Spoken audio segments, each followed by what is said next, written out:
सेओल हुई कोई नहीं था, काव्यात्मक अर्थ में नहीं, कोई छुपा हुआ प्रतिभाशाली नहीं जो अपने पल का इंतजार कर रहा हो, कोई सोया हुआ ड्रैगन नहीं जो अपना समय बिता रहा हो। वह सचमुच नाप तौल कर आंकड़ों के हिसाब से कोई नहीं था। हेवनली डीमन सेक्ट का एक निम्न श्रेणी का स्काउट, पदानुक्रम का सबसे निचला पायदान, ऐसा साधक जिसका नाम किसी हताहत रिपोर्ट में आए और न कोई सवाल उठे, न कोई जांच हो, न कोई शोक मनाए। बस एक पंक्ति, अगले महीने की भर्ती से बदल दिया जाता है और विवादित क्षेत्र में एक सामान्य गश्त के दौरान उसकी टुकड़ी का सामना माउंट हुआ सेक्ट के एक मास्टर से होता है। ऐसा व्यक्ति जो उनके स्तर से इतना ऊपर है कि लड़ाई, अगर उसे लड़ाई कहा जा सके, कुछ सेकंड चलती है। सेओल हुई मर जाता है, जल्दी, बिना किसी विशेषता के, जैसे कीड़े मरते हैं जब वे गलत कमरे में भटक जाते हैं। और फिर एक स्क्रीन प्रकट होती है। कोई दर्शन नहीं, कोई आध्यात्मिक जागरण नहीं, एक वास्तविक स्क्रीन शून्य में तैरती हुई ऐसे टेक्स्ट के साथ जो किसी वीडियो गेम के मेन्यू से लगे। आप मर चुके हैं, क्या आप फिर से शुरू करना चाहेंगे? दो विकल्प, हां या नहीं, किसी गेम में एक सेव पॉइंट की तरह, जिसके बारे में किसी ने उसे नहीं बताया था कि वह खेल रहा है। यह है हेवनली डीमन कल्टीवेशन सिमुलेशन। और वह स्क्रीन सब कुछ बदल देती है। मानवा रिकैप वॉल्ट में आपका फिर से स्वागत है। आज हम मुरिम जॉनर के सबसे यांत्रिक रूप से आविष्कारशील मानवा में से एक को कवर कर रहे हैं। एक ऐसी कहानी जो मार्शल आर्ट्स कल्टीवेशन की प्राचीन दुनिया को लेती है और उस पर एक पूरा आरपीजी सिस्टम चढ़ा देती है। सेव पॉइंट्स, स्टैट एलोकेशन, शाखा दर शाखा डायलॉग चॉइसेस। कई जीवन। अगर आपने कभी सोचा है कि जब आप सेव्स कम मैकेनिक्स को एक वुक्सिया दुनिया में डाल देते हैं तो क्या होता है, तो यह आपका जवाब है। और यह उससे कहीं ज्यादा सम्मोहक है जितना इसे होने का कोई अधिकार है। रीस्टार्ट चुनने के बाद जब सेओल हुई आंखें खोलता है तो वह एक बच्चे के रूप में पुनर्जन्म नहीं लेता। वह अपने जीवन की शुरुआत में धुंधली यादों और कठिन प्रशिक्षण के संकल्प के साथ नहीं लौटता। वह अपने अतीत के एक विशिष्ट बिंदु पर जागता है, एक सेव पॉइंट पर, जो कुछ हुआ उसकी पूरी स्मृति के साथ। और सबसे महत्वपूर्ण बात, एक सिस्टम इंटरफेस के साथ जो पहले वहां नहीं था। सिस्टम सूक्ष्म नहीं है, यह अपने आप को ठीक वैसे प्रस्तुत करता है जैसे कोई वीडियो गेम करता। सेओल हुई अपने स्टैट्स देख सकता है, शक्ति, चपलता, आंतरिक ऊर्जा, मार्शल समझ, संख्यात्मक मानों के रूप में प्रदर्शित। जब वे मान बदलते हैं तो उसे सूचनाएं मिलती है। कुछ सीमाओं तक पहुंचने पर वह पॉइंट्स आवंटित कर सकता है। और सबसे महत्वपूर्ण, अपने जीवन के महत्वपूर्ण मोड़ों पर सिस्टम उसे विकल्प प्रस्तुत करता है। ये स्पष्ट दार्शनिक विकल्प नहीं, विशिष्ट नामांकित विकल्प, हर एक निहित परिणामों के साथ। जब वह किसी वरिष्ठ अधिकारी से मिलता है जो मांग करता है कि वह किसी आत्मघाती मिशन के लिए स्वेच्छा से आगे आए, तो सिस्टम 2 या 3 डायलॉग विकल्प दिखाता है, हर एक अलग रास्ते की ओर ले जाता है। जब वह मार्शल आर्ट्स का मैनुअल रखने वाली एक छिपी हुई गुफा की खोज करता है, तो सिस्टम पूछता है कि क्या वह उसे तुरंत पढ़ना चाहता है या बाद के लिए बचाना चाहता है। जब उसी सेट का कोई साथी सदस्य किसी गठबंधन का प्रस्ताव रखता है, तो सिस्टम उस निर्णय को एक गेम मेन्यू की ठंडी स्पष्टता के साथ प्रस्तुत करता है। और यहाँ वह विवरण है जो इसे चार्ल्स ट्रक से जीनियस तक ऊंचा उठाता है। विकल्प हमेशा वैसे नहीं होते जैसे वे दिखते हैं। कभी कभी जो विकल्प सबसे सुरक्षित लगता है वही आपदा की ओर ले जाता है। कभी कभी जो विकल्प आत्मघाती लगता है वही सबसे बड़ा पुरस्कार देता है। सिस्टम जानकारी देता है पर निश्चितता नहीं देता। सेओल हुई को फिर भी सोचना पड़ता है, उसे फिर भी मूल्यांकन करना पड़ता है, उसे फिर भी दबाव में अधूरी जानकारी के साथ यह जानते हुए निर्णय लेने पड़ते हैं कि गलत विकल्प का अर्थ है मृत्यु, और मृत्यु का अर्थ है पिछले सेव पॉइंट से फिर से शुरुआत, और उसके बाद बनाई गई हर चीज का नुकसान। क्योंकि सेव पॉइंट्स उदार नहीं हैं, वे लंबे अंतरालों पर बिखरे हुए हैं। मरने से वह 5 मिनट पहले पर नहीं लौटता। यह उसे महीनों, कभी कभी सालों पीछे कर देता है। प्रगति नाजुक है, हर आगे बढ़ता कदम कमाया जाता है और हर मृत्यु दर्जनों कमाए हुए कदमों को मिटा देती है। यही चीज सिस्टम को एक असली मैकेनिक जैसा एहसास देती है, न कि एक सुविधा। सियोल हुई अजेय नहीं है, वह विशेष रूप से शक्तिशाली भी नहीं है, खासकर शुरुआती रन्स में। जो उसके पास है वह है जानकारी। हर असफल प्रयास का, हर गलत मोड़ का, हर मृत्यु का संचित ज्ञान। हर जीवन उसे कुछ सिखाता है। हर रीस्टार्ट वह ज्ञान आगे ले जाता है। वह गेम नहीं खेल रहा, वह गेम सीख रहा है, और वह गेम है पूरी मुरिम दुनिया। यह समझने के लिए कि सिस्टम इतना क्यों मायने रखता है, आपको यह समझना होगा कि सियोल हेजवी कहां रहता है। हेवनली डीमन सेक्ट मुरिम दुनिया की महान शक्तियों में से एक है, पर यह एक परोपकारी संगठन नहीं है। यह शक्ति पर बनी एक पदानुक्रम है, और केवल शक्ति ही आपके स्थान को तय करती है। सबसे ऊपर बैठता है हेवनली डीमन, लगभग पौराणिक शक्ति की एक आकृति जिसका अधिकार निरपेक्ष है। उसके नीचे एल्डर्स और हॉल मास्टर्स, जिन्होंने दशकों तक अपने मार्शल कौशल को सिद्ध किया है। उनके नीचे श्रेणीबद्ध शिष्य और अधिकारी, जो प्रगति के लिए अक्सर घातक तरीके से प्रतिस्पर्धा करते हैं। और सबसे नीचे स्काउट्स। स्काउट्स खर्च करने योग्य हैं। उनकी भूमिका है सेक्ट क्षेत्र की सीमाओं पर गश्त करना, खुफिया जानकारी इकट्ठा करना और चुपचाप मर जाना जब वे अपनी क्षमता से परे किसी चीज का सामना करें। उन्हें न्यूनतम प्रशिक्षण, न्यूनतम संसाधन और न्यूनतम ध्यान मिलता है। सेक्ट स्काउट्स में निवेश नहीं करता क्योंकि निवेश पर प्रतिफल नगण्य है। अधिकांश स्काउट्स अपने पहले साल के भीतर मर जाते हैं। जो बचते हैं वे भाग्य, कायरता या दोनों के संयोजन से बचते हैं। सियोल हुई अधिकांश से अधिक समय जीवित रहा, पर तल पर जीवित रहना जीना नहीं है। उसके पास कोई संभावनाएं नहीं थी। ऊपरी श्रेणियों में कोई संरक्षक नहीं जो उसे ऊपर उठा सके। उन उन्नत मार्शल तकनीकों तक कोई पहुंच नहीं जो सेक्ट अपने आंतरिक शिष्यों के लिए आरक्षित रखता था। वह फंसा हुआ था, स्थायी रूप से, अपरिवर्तनीय रूप से फंसा हुआ। ऐसी स्थिति में जहां छत नीची थी और फर्श एक कब्र थी। सिस्टम उस छत को तोड़ देता है। हर रन के साथ सियोल हुई सेक्ट की आंतरिक राजनीति को ऐसे तरीकों से समझने लगता है जिन तक एक स्काउट सामान्यतः कभी नहीं पहुंच पाता। वह सीखता है कि कौन से एल्डर्स किन गुटों से जुड़े हैं। वह उन छिपे प्रशिक्षण स्थलों की खोज करता है जिन्हें आंतरिक शिष्य ईर्ष्या से पहरा देते हैं। वह रहस्यों को उजागर करता है, मार्शल तकनीकें, निषिद्ध ज्ञान, राजनीतिक लाभ, जो उसे उस पदानुक्रम में चलने के औजार देते हैं जो उसके जैसे लोगों को हमेशा के लिए तल पर रखने के लिए बनाया गया था। पर चलना खतरनाक है। हेवनली डीमन सेक्ट अपनी निचली श्रेणियों से महत्वाकांक्षा को सहन नहीं करता। एक स्काउट जो अचानक अपनी स्थिति से परे ज्ञान प्रदर्शित करता है, ध्यान आकर्षित करता है, और सेक्ट में गलत व्यक्ति का ध्यान एक मृत्युदंड है। सियोल हाई को अपनी बढ़ती क्षमता को साधारण दिखने की आवश्यकता के साथ संतुलित करना होगा। उसे बिना दिखे आगे बढ़ना होगा। उसे तुच्छता का मुखौटा बनाए रखते हुए शक्ति संचित करनी होगी। कुछ रन्स में वह इस संतुलन में विफल हो जाता है। वह गलत आंखों को आकर्षित कर लेता है। कोई हॉल मास्टर उसकी असामान्य दक्षता पर ध्यान देता है। कोई एल्डर संदेह करता है कि उसके पास वह ज्ञान है जो नहीं होना चाहिए, और परिणाम तेज, क्रूर और अंतिम होते हैं। वापस सेव पॉइंट पर, वापस उस खंड की शुरुआत में। फिर से कोशिश करो। सेव स्कम मैकेनिक सेक्ट को एक स्थिर पृष्ठभूमि से एक पहेली में बदल देता है। हर रिश्ता एक चर है, हर मुलाकात एक समीकरण है, हर निर्णय ऐसे परिणामों में शाखाबद्ध होता है जिन्हें सियोल हुई केवल उनमें जीकर या उनमें मरकर खोज सकता है। इस मैनहुआ की सुंदरता, वह चीज जो इसे बाजार की हर दूसरी सिस्टम या रिग्रेशन कहानी से अलग करती है, यह है कि व्यक्तिगत रन्स अपने आप में पूर्ण कथाओं जैसा एहसास देते हैं। एक जीवन में सियोल हुई एक ऐसा रास्ता खोजता है जो उसे एक एकांतवासी मास्टर से मिलाता है, जो उसे असाधारण शक्ति की एक सोड तकनीक सिखाता है। वह उसे सिद्ध करने में महीने बिताता है। वह उसका उपयोग एक प्रतिद्वंद्वी को हराने के लिए करता है जो निम्न श्रेणी के सदस्यों को सताता आ रहा था।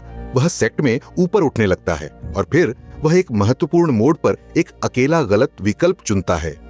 गलत व्यक्ति पर भरोसा करता है, गलत कमरे में प्रवेश करता है, ऐसा मिशन स्वीकार करता है जिसे उसे अस्वीकार करना चाहिए था, और मर जाता है। सब कुछ चला गया। तकनीक अभी भी उसकी स्मृति में है, पर रिश्ते, स्थिति, महीनों की सावधानी पूर्वक चालबाजी मिटा दिए गए। एक और जीवन में वह पूरी तरह से अलग रास्ता लेता है। वह सोड मास्टर से पूरी तरह बचता है। इसके बजाय वह आंतरिक ऊर्जा कल्टीवेशन पर ध्यान केंद्रित करता है। पिछले रन के असफल प्रयास में खोजी गई तकनीक के माध्यम से अपनी नींव बनाता है। यह रास्ता उसे सहयोगियों के एक अलग समूह, शत्रुओं के एक अलग समूह, सेक्ट की शक्ति संरचना की एक अलग समझ की ओर ले जाता है। वह उससे कहीं आगे बढ़ता है जितना पहले कभी गया था, और फिर एक ऐसे खतरे का सामना करता है जो उसकी वर्तमान क्षमता से इतना परे है कि कोई भी कौशल या रणनीति उस अंतर को नहीं पाट सकती। मृत्यु, रीस्टार्ट। पर हर मृत्यु उसे कुछ सिखाती है। हर रन उसकी समझ में एक और परत जोड़ता है। तीसरे रन की सोर्ड तकनीक 5वें रन की कल्टीवेशन पद्धति के साथ जुड़ती है। 7वें रन का राजनीतिक ज्ञान 9वें रन के गठबंधन निर्माण को सूचित करता है।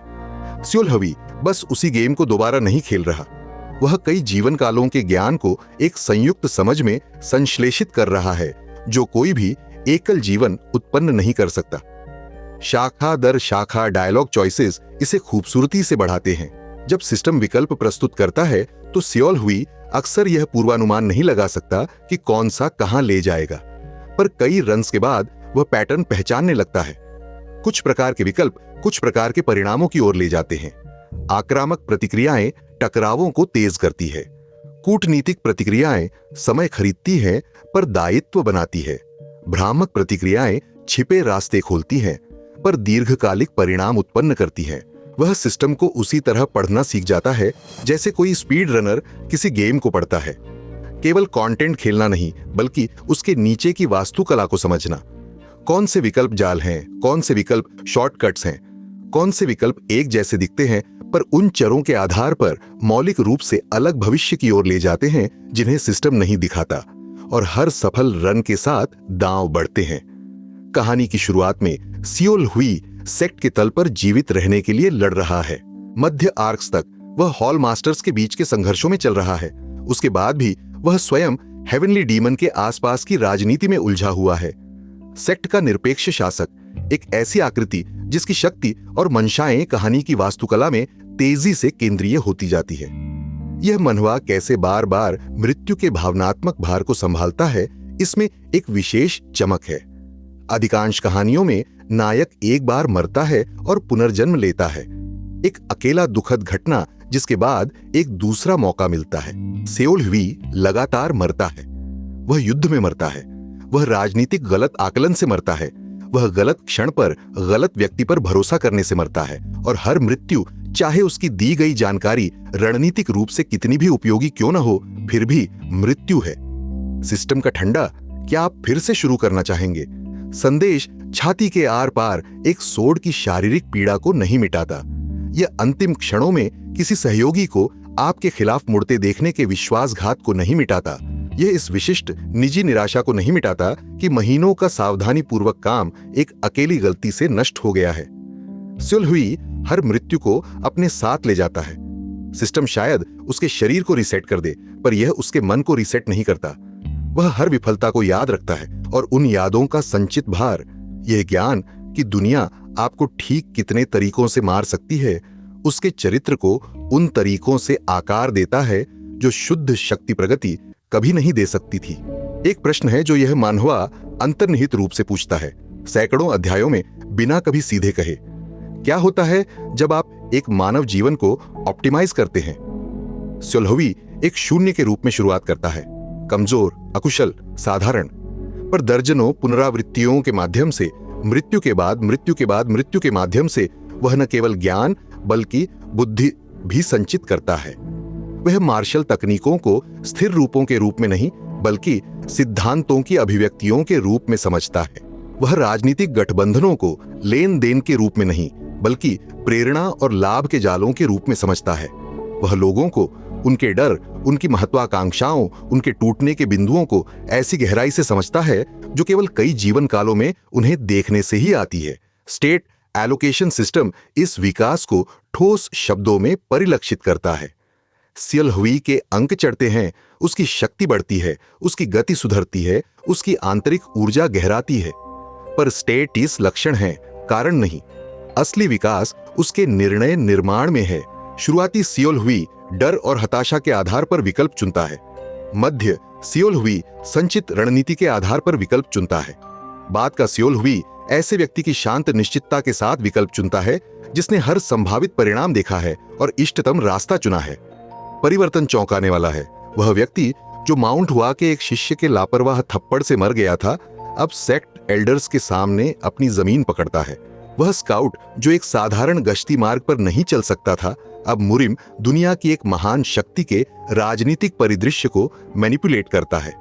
शून्य बन जाता है केवल पुनरावृत्ति की दृढ़ता के माध्यम से, कोई ऐसा जिस पर हेवनली डीमन स्वयं ध्यान देता है। और यही कहानी अपना सबसे दिलचस्प प्रश्न पूछती है, क्योंकि हेवनली डीमन केवल शक्तिशाली नहीं है, वह गहरी नजर वाला है और एक शिष्य जो बहुत तेजी से उठता है, जो बहुत ज्यादा जानता है, जो अपनी उम्र से परे पूर्व ज्ञान के साथ निर्णय लेता है, वह शिष्य एक कौतूहल बन जाता है। और हेवनली डीमन सेक्ट में कौतूहल के बाद अक्सर पूछताछ होती है।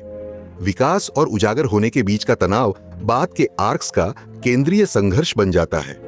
एसियोल हुई को आगे आने वाली चुनौतियों से बचने के लिए इतना मजबूत बनना होगा, साथ ही उतना अगोचर भी रहना होगा कि सेक्ट में उस एक व्यक्ति का ध्यान न आकर्षित करे जो उसकी यात्रा को स्थायी रूप से समाप्त कर सकता है। यह एक खाई पर तने रस्से पर चलने जैसा है और सिस्टम के शाखा दर शाखा विकल्प हर कदम को एक परिकलित जोखिम बनाते हैं। मुरिम सेटिंग इस सब को बढ़ा देती है। यह एक आधुनिक स्काई दुनिया नहीं है जिसमें सुविधाजनक गेम शॉप्स और मैत्रीपूर्ण एनपीसीज हों। यह मार्शल आर्टिस्ट की दुनिया है जो प्रगति के लिए मारते हैं, सेक्ट्स जो क्षेत्र के लिए युद्ध छेड़ते हैं, और एक राजनीतिक परिदृश्य जहां कमजोरी को सहन नहीं किया जाता और दया कोई गुण नहीं है।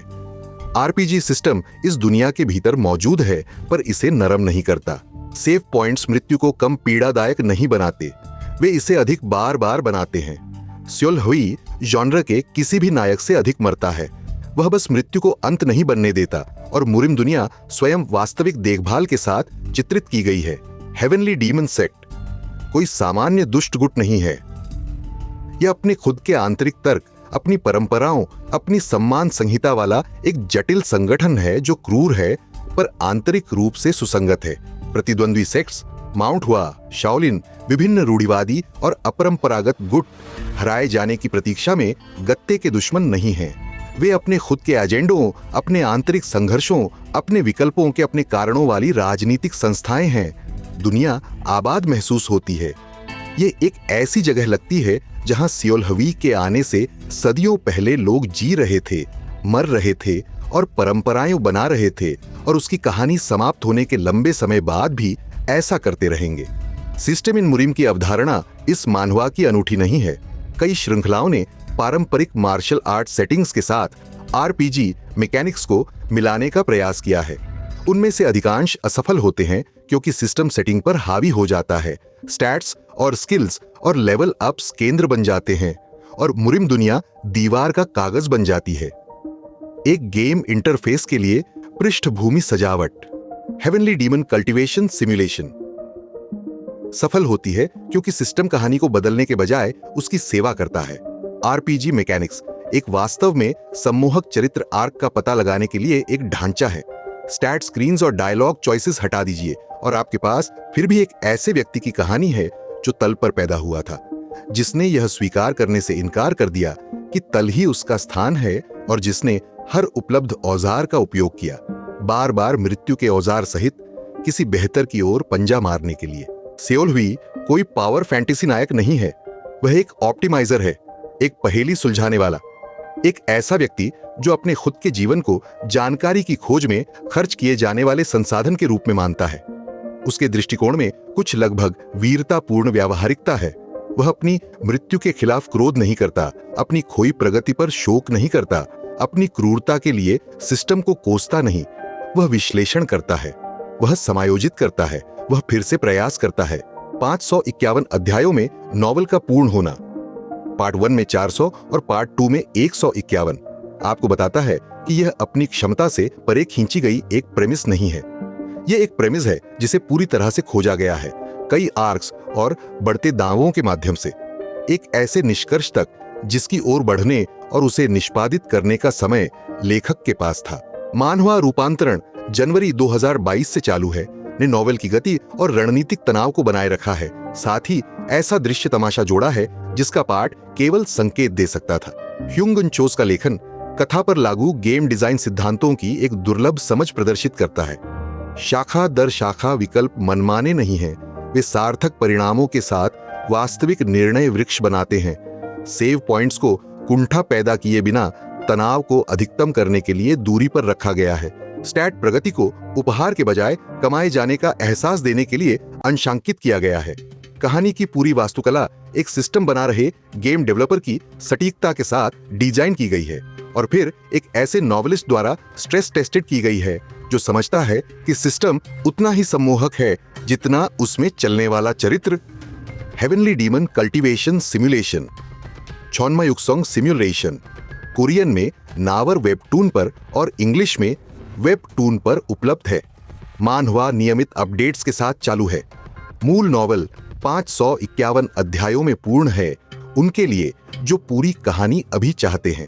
अगर आप एक ऐसा मुरिम मानहवा खोज रहे हैं जो बुद्धिमत्ता को एक हथियार की तरह मानता है, अगर आप एक ऐसा नायक चाहते हैं जो विरासत के बजाय पुनरावृत्ति के माध्यम से अपनी शक्ति कमाता है, अगर आपने कभी किसी रिग्रेशन कहानी को देखकर सोचा है यह बेहतर होती अगर नायक वास्तव में अलग अलग विकल्पों के साथ प्रयोग कर सकता,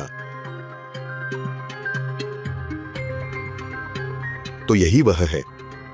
सेओल हब ई कोई नहीं था और फिर सिस्टम ने उसे कुछ ऐसा दिया जो मोरिम दुनिया में किसी के पास कभी नहीं था, अपनी खुद की मृत्यु से सीखने की क्षमता। वह उस क्षमता के साथ जो करता है वह जॉनर के सबसे संतोषजनक चरित्र आर्क्स में से एक है। अगर आपको यह ब्रेकडाउन पसंद आया तो कमेंट छोड़िए और मुझे बताइए। मानहवा रिकैप वॉल्ट माध्यम की सबसे सम्मोहक कहानियों को हर हफ्ते कवर करता है। सब्सक्राइब कीजिए अगर आप अगली के लिए यहां रहना चाहते हैं। देखने के लिए धन्यवाद। अगले रिकैप में मिलते हैं।